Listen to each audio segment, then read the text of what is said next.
because kids today realize that the world is consistently shifting around them. Homeland security issues are at the forefront, unfortunately.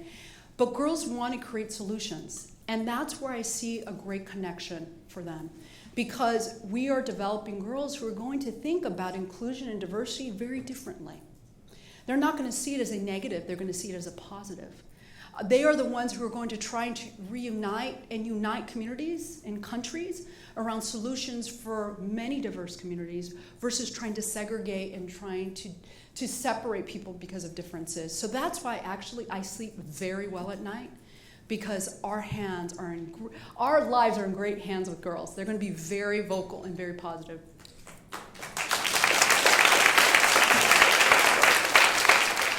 We've talked a lot about the Girl Scouts. Let's talk about you for a second. How do you feel being a minority woman in the professional world, and can you tell us some of your experiences? Well, Joan saw some of them. I'll tell you an interesting story, and Joan is here. She'll allow me to do this.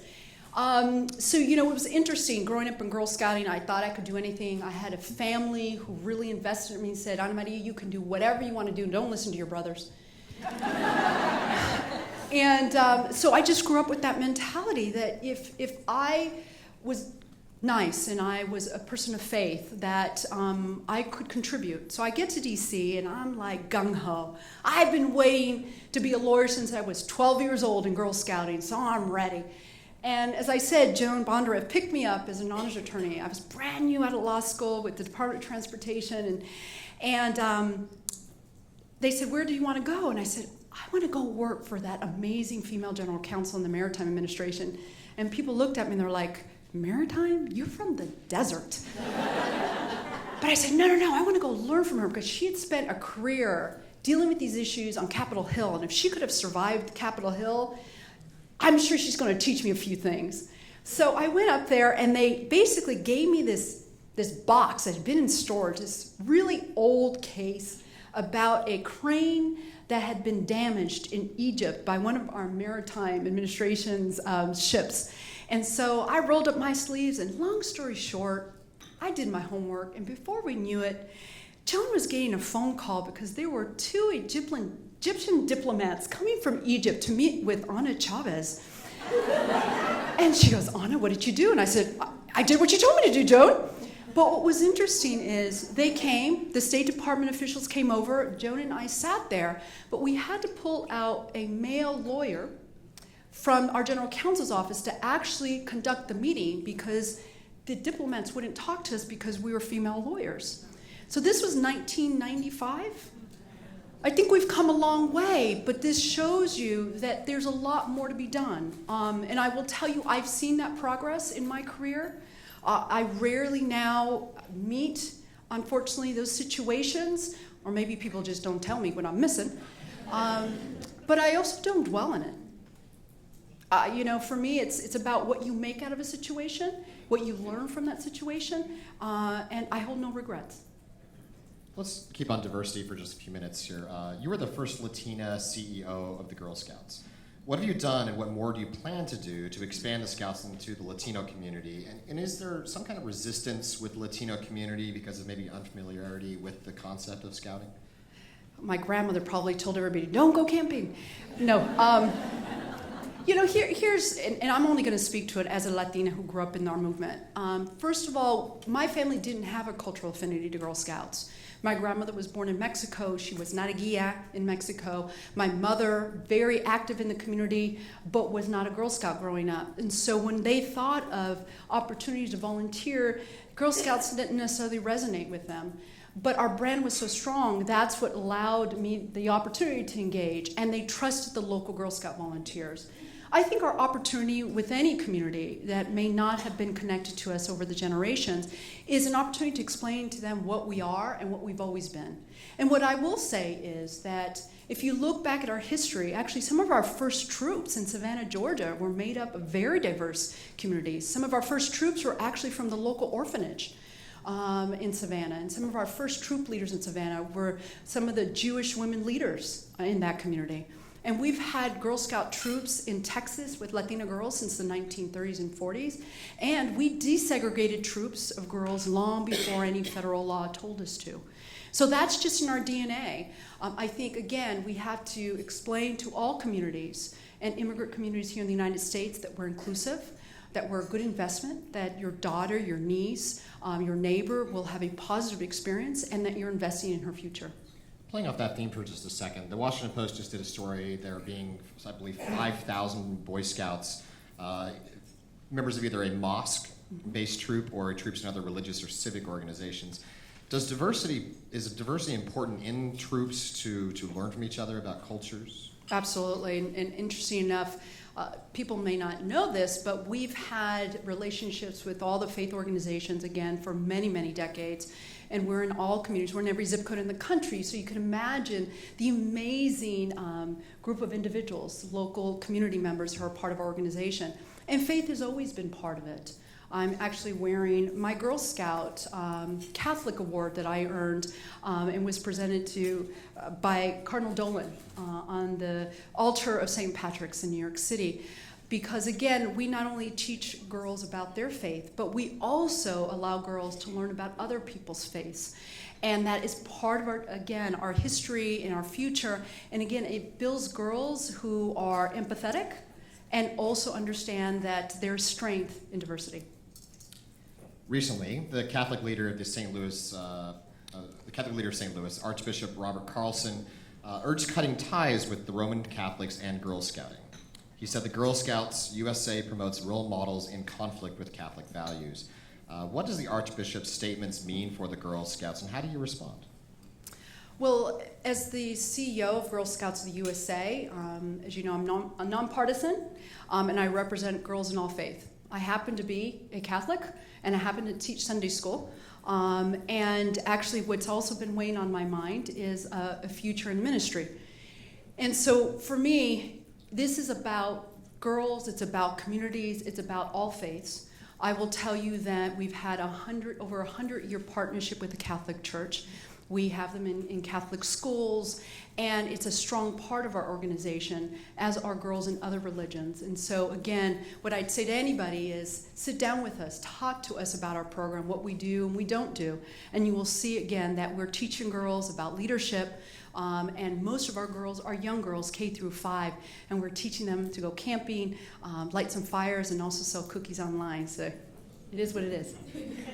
This next question comes from Taylor, my 11-year-old friend, who's my Girl Scout cookie hookup. So thank you, Taylor. She explains that in the D.C. area, most of the troops are community-based and not school-based. Do you support the expansion of school-based troops as a way to reach out to new audiences? Yeah, what we found, and again, because I ran a local Girl Scout council in Southwest Texas, I knew how hard it was actually to go into the schools for many different reasons. A lot of schools are cutting their budget. They're having to shut down the schools after school because of the electricity bills.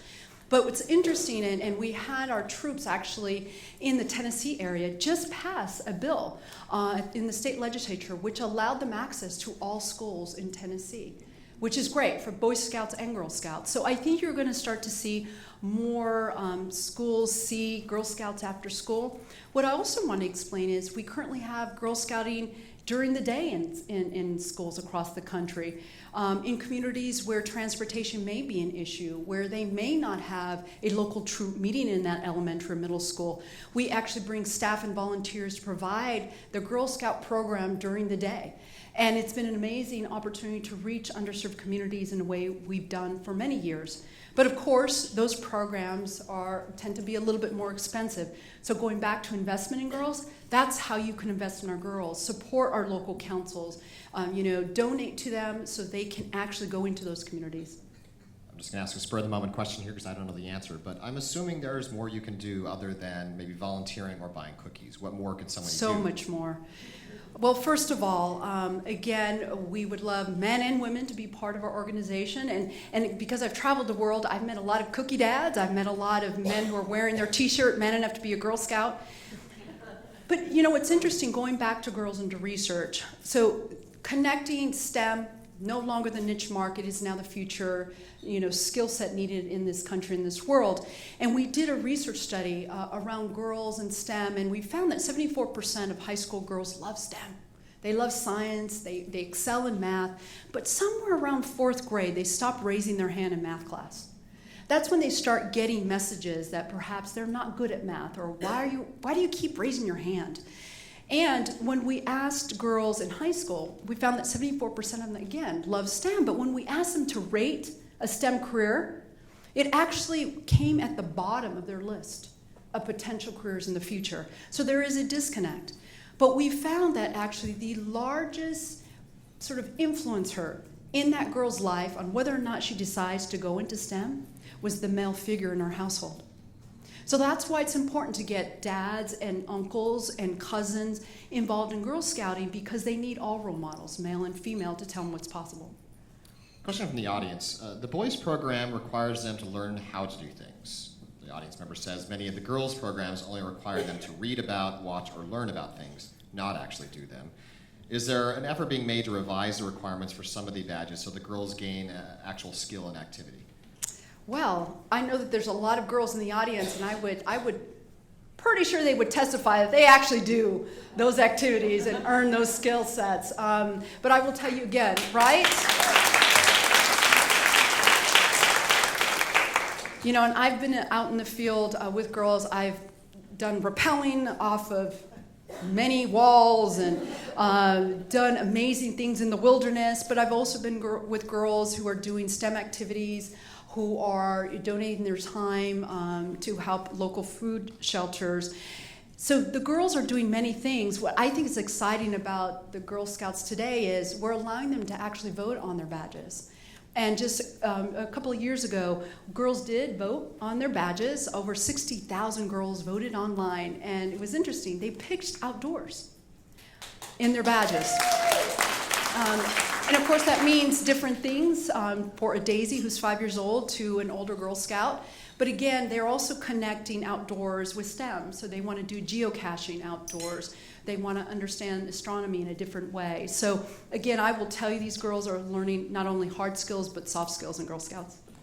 Leads into the next question, which is an audience member said one of her experiences, best experiences in scouting, was the living with nature, the outdoors part of that. But you're also emphasizing career achievement. How do you merge the two? And you just kind of discussed that in some ways, but how do you also include the nature part and the career achievement? Well, you know, I've been hanging around a lot of doctors lately, talking to them about what they're seeing in the medical field and in the science field, and specifically the impact of technology on kids today. I have a 14-year-old son. He clearly has many devices that he's working on. And what I've seen is, unfortunately, in the research and talking to the medical community, is that technology is actually doing things with kids' brains. It's rewiring them. It's shortening their attention span, both for children and adults, right? When was the last time you were able to put your phone down, right? And so I think we have a great opportunity to bridge those worlds of understanding that technology is here and will continue to be here into the future, but that the outdoors are important, that there has to be a balance, everything in moderation. And I love when I see girls at camp, and we're right about to get into camp season for Girl Scouts, that they enjoy it. They sometimes fight like, you mean I've got to give you my phone? But 3 days later, they've forgotten it. They've actually enjoyed getting off the grid. And as an adult who actually has to do this for work, to be online, to be on Twitter and in LinkedIn, it's a lot that you have to manage. So imagine being a 10-year-old girl and being pressured into being on these systems. And so what I love, again, about Girl Scouting is that we're bridging those worlds, and we're allowing them to be a girl as long as they can be a girl. Speaking of digital, tell us about how successful your digital cookie initiative has been since its release in 2014. And do you plan to do more kind of in that digital space? Sure. So actually, Digital Cookie came from girls. It was an idea that came up when I was sitting with a group of teenage Girl Scouts in San Antonio, Texas. And we were sitting around the table. They were my kitchen cabinet. I was asking them about the program. What did they need more from Girl Scouting? And I asked them, so any of you selling cookies next year? And not one hand went up, including the young woman who had been my top cookie seller the previous year. And when I started talking to them about it, they said, well, we want something different. We want an e-commerce platform. We want the ability to sell to family across boundaries because, again, they're global citizens. They don't think in geographic, artificial boundaries anymore. And they wanted to think through how they could leverage it into a larger program base for them. So that's what's happened. That idea, in partnership with several organizations, has again become the largest multi-channel e-commerce platform in the world for girls. And within the first pilot year, it was unbelievable. When we launched it in December, let's see, it's currently 2016, so we launched it in December 2014. And in 3 days, we had 4 billion media impressions from around the world.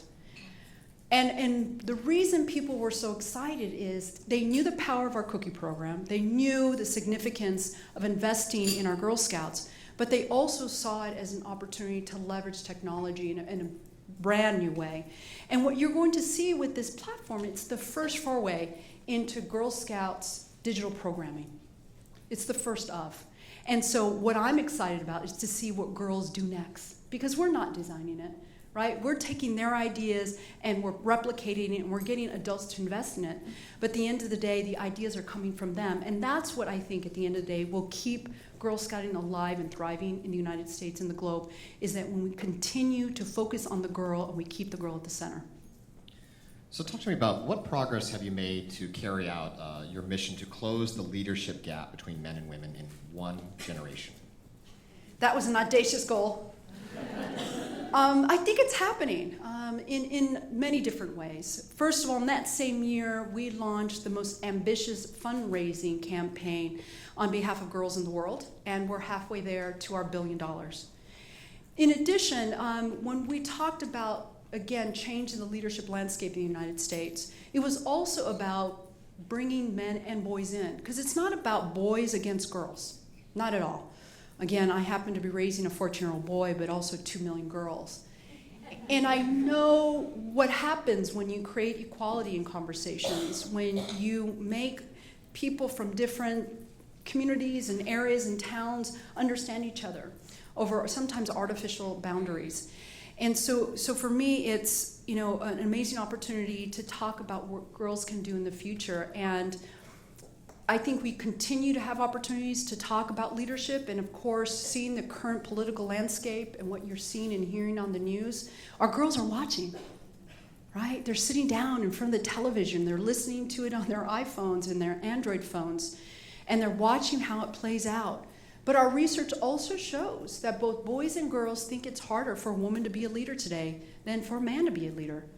So I think we've got some work to do. So someone in the audience is very concerned about our chalet. Does that still exist? And if so, how does one arrange a visit? How does one get to? Can people just show up? So just to explain about Girl Scouts, our founder was very creative, but she also understood that she had to create the largest organization for girls in the world, not just a domestic program. So from the very beginning, we've been part of a global movement of girls across the world, 10 million of them. And part of that amazing opportunity is to connect with them around the globe. And so we have different global sites. And one of them happens to be our chalet. We do have a cabana in Mexico. We have a place in India. Unfortunately, I have not been to those places because I've been focused on visiting our Girl Scouts here domestically. But you can go online. You can sign up to go to any of these amazing locations. They're still alive and well. And Pax Lodge is in England. You should go there as well. And again, being part of Girl Scouting, you're immediately part of this global sisterhood, and it's great. You can go anywhere. I can go to any state in the country, any country in the world. Somebody will see my pin and say, Girl Scouts, very cool. Yeah. On that note, tell us how the Girl Scouts are adjusting to cultural norms for its programs in other countries. And has there been much expansion internationally in, say, the last decade? Well, it's interesting. So we did see a membership decline in Girl Scouting over the last 12 years, but we've seen an increase in membership for Girl Scouts overseas. I think we can learn something there. Two, what I love about our global Girl Scouting is we are serving military families. We're serving individuals who are serving the State Department, who are working for American companies abroad. And what I hear constantly about our global Girl Scouting programming is that it's connecting them back to something that's really important to them. So it's not only a community of American girls abroad, but it's also a group of men and women who are American who are looking for that connection to the United States. And they're great ambassadors for us. And unfortunately, as we talk about terrorism and issues impacting the world, I remember sitting in my office in New York City and reading about the Paris attacks. You remember this. And thinking immediately, oh my gosh, we have Girl Scouts in Paris.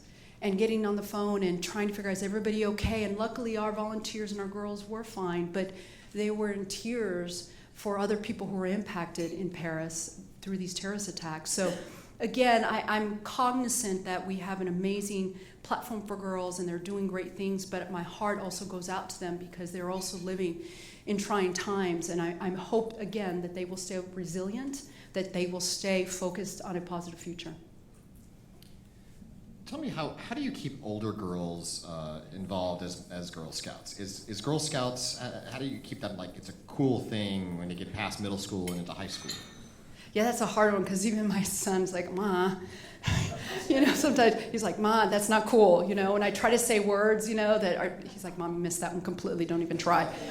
So I think there will always be that, right? That when things are cool and adults start saying they're no longer cool. So part of our opportunity is to continue to try to channel girl and what's important to them. We're currently doing research on older girl programming to ensure that we stay relevant for girls. I think, again, we need to continue to listen to them. We need to tweak and transform our programming. And I would love, again, for volunteers in the millennial generation to also come back and volunteer. I think it's very important for our recent graduates to come back to Girl Scouting, to start troops, to be mentors, because the younger girls love it and they think they're cool. So what's next? The Girl Scouts has had its centennial, your leadership initiative, and the Gold Award centennial in recent years. What's the next big moment? Well, first of all, I think we're going to think about what we've done for 104 years. Because as Girl Scouts, sometimes we just keep going, right? First, I want to thank everybody for the amazing dedication, your energy, your passion. For those of you watching today, thank you for your investment in Girl Scouting over all these decades, because you've made a difference. You really have. I think you're seeing the fruits of your investment by seeing women who are putting their names on ballots. You're seeing them as they stand up for really important issues in this country. I also love the fact that anywhere I go, I do see men and women who are still very focused on ensuring that all kids get a step up in life. And, the next thing in our iteration of Girl Scouting is, again, to keep up with girls, to ensure that we're thinking 5 to 10 years, 15 years out. And that's on the cusp. And, for me, 8 years into this role, I couldn't be prouder of the legacy of not myself, but actually the hundreds and thousands of staff, volunteers who've given their lifeblood and soul to this organization to keep it relevant and to keep it at the forefront of our families. Because again, it was important for me, it was important for millions of other women, and we owe that to girls around the world. I'm going to take back the podium for just a minute. Before I ask the final question, I have a few announcements. A quick reminder, the National Press Club is the world's leading professional organization for journalists, and we fight for a free press worldwide. For more information about the club, please go to www.press.org. I'd also like to remind you about some upcoming programs. On June 20, we'll have the Federal Communications Commission Chairman Tom Wheeler. The next day, Michael Middleton, the University of Missouri System Interim President, will speak here. The next day, June 22nd, Labor Secretary Tom Perez will speak. And on July 14, the head of the National Security Agency, Admiral Michael Rogers, will address the club. Now I'd like to present our guest with the traditional National Press Club mug.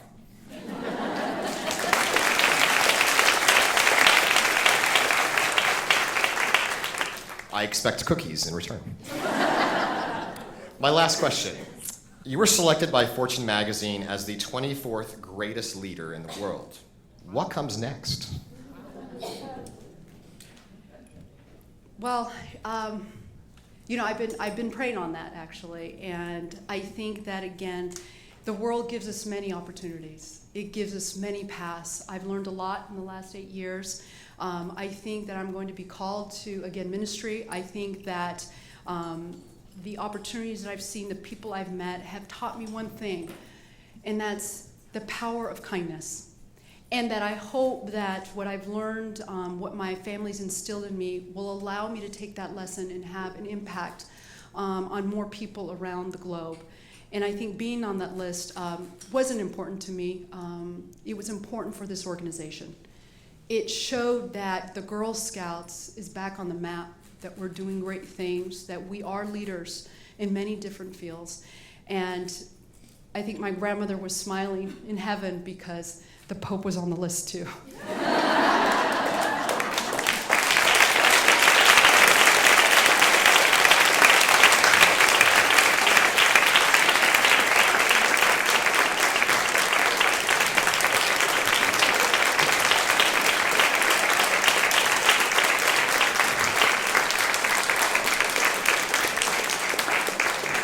Thank you, Ms. Chavez. Thank you to the National Press Club staff, the staff of our Journalism Institute, and all of you being here, and our audience on television and public radio audiences. We are adjourned.